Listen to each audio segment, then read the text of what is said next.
I've got two questions for you.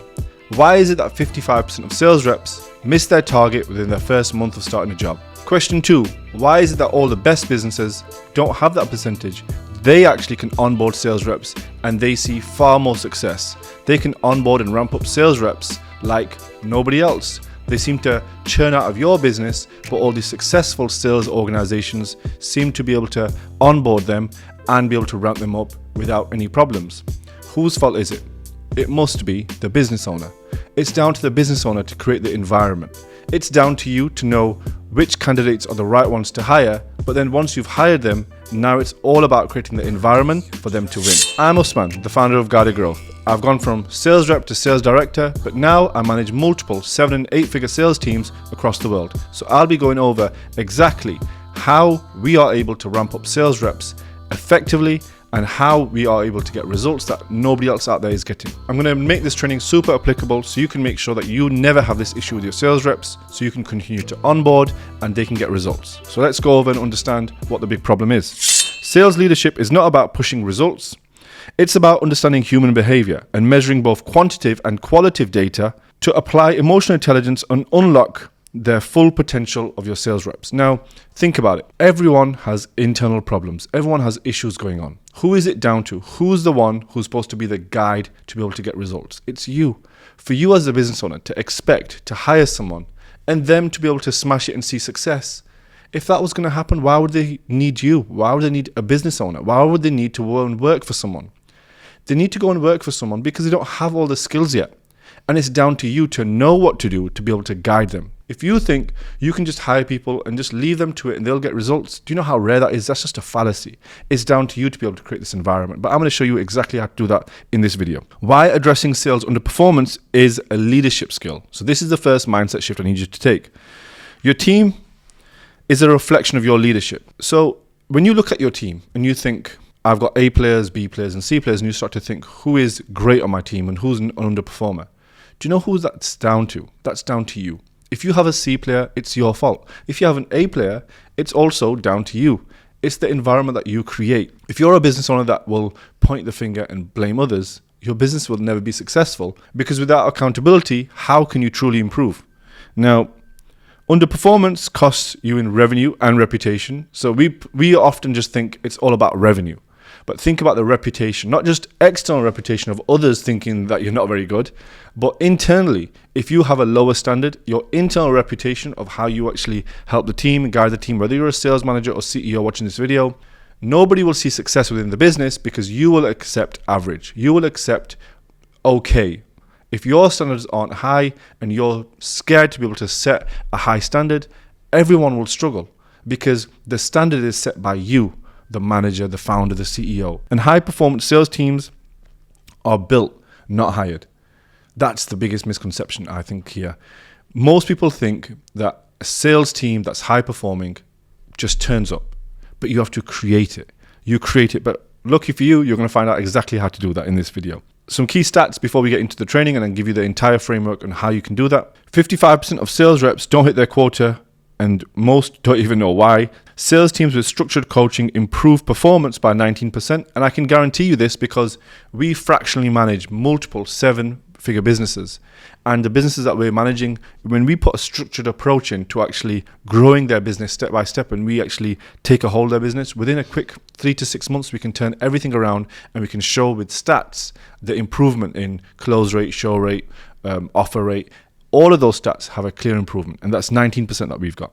74% of reps perform better with consistent feedback. We think people don't want to be told how good they're doing or how bad they're doing, but you need to be able to know how to give feedback. You'll learn that in this video. High-performing sales managers spend 60% of their time nurturing, building, coaching the team. So think about this. You're a sales manager. You've got to spend time with the team. 60% of that is spent in coaching. If you're a business owner, you think a morning meeting is enough to develop a team, that's why your team's struggling. It's because you're not spending the time with them. You've got to be able to spend the time with them. But I'm going to give you a framework on how to do that. So here's a 5-step process for you to be able to diagnose a problem and then remedy that problem. So the 5-step process that I'm going to take you through is super simple. Number 1 is to diagnose a real problem using data and emotional intelligence. So this is in 2 sides. You've got quantitative data and qualitative data. Quantitative data is the metrics, is everything like number of calls made, it's number of emails sent, number of reach outs done, number of offers made, your close rate. This is all quantitative data. This allows you to see the actual stats of how the team is performing and how they're doing. Without quantitative data, you don't know how they're performing. You don't know if they're doing a good or bad job because you're just going off feelings. But then you've got the qualitative data, which is their confidence level, their communication skill, their emotional state, their attitude, how they turn up. How do you measure attitude? Well, you don't measure it in the same way that you measure numbers. You measure it by setting your core values and your standard, and you tell people what good looks like. If you can't measure someone qualitative and quantitative, then you can't truly get a good picture on how to manage them and what part is missing. Let me give you an example. You've got a sales rep. The sales rep is hitting 30% close rate. Let's say you've got an online coaching business and they're hitting 30% close rate. Great, they're doing good. But they're an absolute dick to everybody else. They are bullying setters. They will message the setter and put pressure on them to get appointments booked for them. They will cancel calls. They will come up with excuses that don't go in their favor. They are just a toxic sales team member, but you keep them in because you think of just the close rate. This is why as a sales manager or a CEO, you've got to be able to measure both. You've got to be able to look at someone's quantitative and qualitative. Now, the other example, someone is an amazing team player, great core values. They really fit your business. You super get along with them. You can imagine even having a meal out with them or going out for a drink with them. You love this person. You really like them. But then their performance is not so good. What do? You're stuck. You're stuck with a B or C level player. By you knowing what is missing, you can now improve it. Because you're now able to say to this rep, I really like you. We get along so well. But I have to be able to find out how we can improve your close rate and how we can get these numbers up. Are you willing to do that? And they'll sense that you now know what is the broken, missing piece. And when you know that, you're able to really nurture them, work with them and coach them through it. You've got to be able to diagnose the problem for you to actually be able to fix it. So this is why you're going to look at two sides, quantitative and qualitative data. The next thing is to coach and not criticize. We think telling someone that they're not good at something is coaching. That's not coaching. I'm going to take you through how to coach someone. What you're going to do is you're going to run call reviews weekly. You're going to listen to their sales calls. Let's say you got one rep. I would listen to at least 3 to 5 sales calls per week. For the businesses that we manage, so what we do is we'll come into a business which is performing reasonably well, or they're struggling. The CEO doesn't have the time. They have a sales manager. We'll come in and just fractionally oversee all of their sales function. And within 3 months, we could go and replace the entire department. Within 6 months, we can go replace the department, build it, and they're now hitting new numbers.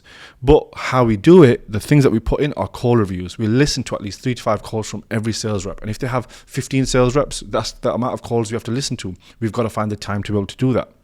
And we use role plays. So the first thing that we do is we'll do those call reviews. After those call reviews, it'll develop us to understand what is missing. Then we design role plays around that. So those role plays, we practice different scenarios. I'll give you an example. Listen to 5 calls from a sales rep. Out of those 5 calls from a sales rep, we notice that the pitch is good. They're following the script. They're saying everything right, but their conviction is off. How do you train conviction? And you have to be able to hear it. It's like they don't truly believe it. We think it's just about the pitch, but the conviction the sales rep has in their voice will make the prospect feel a certain way to be able to get them to buy. And that conviction needs to be carried over in their voice. Like, I can tell you now, if you will start this today, this will happen. I guarantee this will happen next. That's very different conviction to someone who will say something like, we will run a 3-step process. We will first do this, and then we will do this. And within the next 30 days, this will happen. No conviction. The pitch needs to have conviction. Then we will adopt an ask versus tell approach. I'll give you the difference in how to coach a sales rep. We'll go on the same example. We need to train the pitch. The conviction wasn't there in the sales pitch. We think about all these other metrics, but we don't look at, let's say, this nuance of this conviction. And rather than saying, you've not got conviction in your voice, I can't hear it, you sound a bit like you're just dead on the phone, you don't sound like you've got much life, Where's the conviction? You don't sound like you truly believe it. Instead of saying that, you'd rather say, what do you think you sound like in terms of your pitch? Could your tone be better? How would you rate your conviction? How would you rate how confident that you sound in your voice? And if you've got a self-aware sales rep, they'll say, I could sound a bit like maybe I can say it better with more conviction. Show me. How would you say it? How would you say it with the most conviction? And then you'll practice and drill it. And then now they know how to say it with conviction. You see, something that was not measurable, conviction, in their voice, you've now just coached them on how to do it. And you can do this on every single thing. And I truly believe everyone can learn. And I'll give you an extreme scenario. Let's say someone has special needs and they can't understand basic instructions. That person can still learn. It will just take them 2 to 3 years to be able to do it. It just takes them far longer. Let's say you've got someone who's competent. If you coach them, it will just take them less time. Everyone can learn. It just takes enough time. They just have to be willing to learn. And you have to be willing to coach them and be patient enough. Most of you guys aren't patient. You don't know how to be patient enough to allow someone to learn. And that's the trick, that you need to be patient, spend time and coach them. And if you don't have those skills, they're the skills that you need to learn to be able to develop your team. Empower, don't shame. So if I'm going to give criticism about this piece about conviction, keeping the same example, I'm not going to do it in a team meeting as loud and as aggressive. I'll do it on a one-to-one and I'll ask questions rather than shaming them. So now you understand the first two processes which we had, which was diagnose and then coach. Now the third one is to set clear measurable goals. So if you've now seen the problem, diagnosed it, and you've coached them on it, now you'll be able to get an agreement of what they need to do next to be able to get results. So you set the goal. Let's say on this example, it was the pitch, it was a conviction, and they're getting 15% close rate when they should be getting 30, and you know it's the pitch that should be far better. So you'll ask then, what do you think you can do in the next few weeks to be able to achieve 25 to 30%? What do you think you can get? And you'll get their commitment. So if they say, I think I can get 25%, and you'll say, can you get more? Do you think that's the best you can do? Yes, 25%. Okay. Do you think you can do that in the next 7 days? Yes. Is there anything stopping you? No. What more support do you need from me? Well, I could have more training just like this. And then you'll find very quickly that you've now created a safe space for them to be able to be coached by you, set expectations and move them towards it. If you don't have a method to set expectations for people, you can use the SMART goals, which you can Google and find out more about. And you can also break down their performance weekly. So you can say what they need to get each week or what they need to get each day. And by measuring both, you'll be able to set a clear expectation on where they need to go, what they need to do, and you now will coach them on it. So set the expectation and get them to give the number. What you don't want to say is, I need you to get 25% on your next week on closing. What you'd rather say is, what's the best that you think you can do? If they say 20%, then you're going to say, could you do more? What's the most you can do? And let's say they then say 25%. Great. They've committed to it, not you telling them. But let's say they don't say 25% and they say, I think I can get maybe just 20%. I can't do anything more. Then you'll say, what's stopping you from getting from 20 to 25? Because I believe you can do it, but what's stopping you? And then you cover the belief and then you coach them on that. And then you work into that part. Because you know what the standard is. You set the high standard. Then you coach them and develop them on to be able to hit that standard. This is how it works. This is how coaching works. It involves a lot of patience. And this is why I teach it, because it took me a long time to learn it. Not only did I develop and coach my first sales team back in 2017, 2018, which is a long time ago if you're watching this now, but I've been doing this for a long time.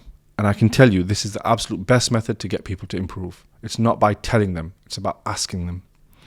There is times to be direct. There's definitely times to be direct and to be assertive. But a lot of the times, you just need to guide people to it. Number 4, implement accountability without micromanagement. So remember, we've just set the goal now, and we've just agreed 25%. Now I need to make sure I hold you accountable without feeling like I'm breathing over your neck. What will happen, most business owners or managers will breathe over someone's neck and create a pressure, and eventually they'll get performance in the first 1 or 2 weeks. They'll get that 25%, but then that person hates it and they leave. And then you're like, oh, they couldn't handle it. That will happen a lot of the times with micromanagement. How you actually want to do it is just to have daily check-ins, weekly performance reviews, and scorecards, and just go over everything with them in detail and ask them more often. If you're going to check in with them at 9 o'clock on the morning meeting, say, I'll message you at 3 and we'll just see how you're doing. And you'll say, how are you doing? How is everything? Rather than saying, I've noticed you not close those 2 sales calls. What's going on? You see, there's a big difference. Just ask them how they're doing and how they're performing. And if you don't get the answer, just probe more. It's no different to a sales call. Step number 5 is to make the tough calls. Step number 5 is where you actually need to be able to know when to fire someone. And I always say, hire slow and fire fast. Take your time during the hiring process and then fire them fast. Most people do the opposite. They'll hire fast the first person that they see, then they can't even sack them. They'll take that long, and that's how you set up your business to fail. What you want to do here is option 1 is to improve them with a set time, obviously get commitments with the specific goals, or option 2, let them go. And I'll give you an example of how to let someone go. I'll put a little script together somewhere here to be able to say how to say to someone, hey, I can't keep you on the team, which is, Tom, we've invested into some time into coaching and I appreciate your effort. However, we aren't seeing results that we need, and I believe another role or opportunity may be a better fit for you. Instead of saying, it's not working out, you've not hit the target, and this XYZ has happened. What you're doing, you're crushing them. You're doing 2 things. You're making them lose their job, you're sacking them, and you're hurting their feelings. Why do both? Why be able to crush someone completely? You want to be able to maintain a good reputation. There's a nice way to let someone go. So if it does come to letting someone go, that's what you have to happen at times. And final takeaways for the video, so you can actually apply it today and use it within your business. And if it is something that you need for your business, if you see the link below, we can help you with your sales team and you think your sales team needs building or needs improving, click the link and we'll see if we can actually help you. And it might be me that can come onto a call with you or someone from my team, and we can talk you through if we can actually understand your business and if we can help you. Great sales leaders don't just demand results, they create them. Performance is a leadership responsibility. Fixing underperformance is a skill. Doing this is a skill that you need to develop. Data plus emotional intelligence equals unstoppable sales leadership, and your goal is to develop a team of closers, not just order takers. Most of you have order takers. Your next steps: implement these 5 steps into your business, track every rep's weekly performance, and if you need to know how to measure their performance, I think we have like a free community with some trackers in there that you can just steal from us, and optimize your coaching based upon what works. So you need to be able to adjust your approach on how hard or soft you need to be with your people, depending on what's working. So I'm going to catch you on the next video. If you're interested in more videos like this, click on the screen beside me. If not, I'll catch you in the next one.